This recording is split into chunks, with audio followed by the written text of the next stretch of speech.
آج ہم دولت کے باوجود غریب کیوں ہیں؟ طاقت کے باوجود ناتوان کیوں ہیں؟ وسائل کے باوجود کمزور کیوں ہیں؟ عصمت آبرو لٹتی جا رہی ہے، کوئی ٹکڑے ٹکڑے ہو رہا ہے، کوئی ٹکڑے ٹکڑے کر رہا ہے۔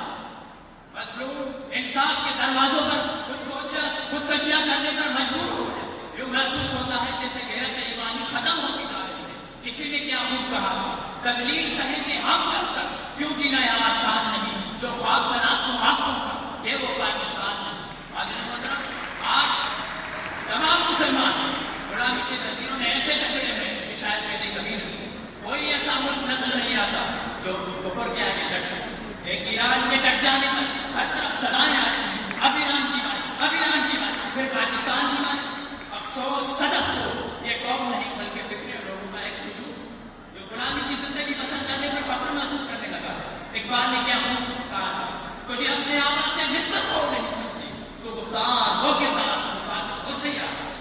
حاضر محترم، آج پورا پاکستان اقبال کے تصور خودی سے خالی نہ رہا، آج پورا پاکستان مذہبی تہذیب کا آئینہ نہ رہا۔ آج مذہب اسلامی انقلاب پامال ہو رہے ہیں، ملکی سیاسی نظام چند خاندانوں کے ہاتھوں مفلوج ہو چکا ہے، حکومت کی بات دور نہ ہے، حکمران کے ہاتھوں رکھ چکی ہے، غریب کے منہ سے لقمہ تک چھینا جا رہا ہے، غریب یہ سوال کرنے پر مجبور ہو گیا، لہو کو بیچ کر روٹی خرید لایا ہوں، امیر شہر بتا یہ حلال ہے کہ حرام۔